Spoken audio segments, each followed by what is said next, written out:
মানে বিদেশের মাটিতে এসে আমরা যারা দেশি খাবার খুঁজি, আজকের ভিডিওটি মূলত তাদের জন্য। এখন রাত প্রায় 10টা বাজে, এখন রাত প্রায় 10টা বাজে, আর আমি এখন বের হচ্ছি বাংলাদেশি খাবারের উদ্দেশ্যে। আমি এই মুহূর্তে আছি পাথায়াতে।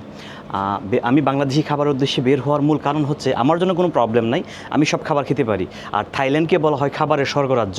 থাই খাবারের তো জনপ্রিয়তা আমরা সবাই জানি, সারা বিশ্বেই সমাদিত থাই খাবার। কিন্তু আমার সঙ্গে আমার একজন টোর পার্টনার আছে, উনি থাই খাবার খেতে পারেন না।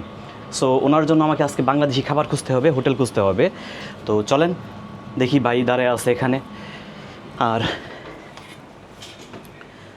আমার যুক্তি হচ্ছে আমরা যেই দেশে থাকবো, যেই দেশে যাব ঘুরতে, ওই দেশের খাবার খাবো, কারণ তাহলে হয়তো আমরা ওই দেশের সংস্কৃতি, ওই দেশের খাবারের কালচারটা সম্পর্কে আমরা মোটামুটি বেশ ভালো একটা ধারণা পাবো।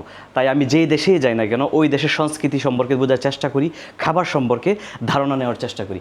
কিন্তু দুঃখের বিষয় আমি এই ভাইয়ের জন্য আর পারতেছি না। তো দেখি খুঁজে পাই কিনা। এখানে একটা আমি অনলাইনে অবশ্যই একটি দেখছি, একটা হোটেল আমি পেয়েছি। এটার নাম হচ্ছে আপনার, আমার হোটেল থেকে প্রায় পায়ে হাঁটার 5 মিনিট দূরত্ব, 5 মিনিট পায়ে হাঁটতে হবে। এই 5 মিনিটের দূরত্ব। এই হোটেলের নাম হচ্ছে হোটেল নূরজাহান, যেটি পাথায়া সমুদ্র সৈকতের খুব কাছেই দেখাচ্ছে। দেখি ওইটা আমি খুঁজে পাই কি না।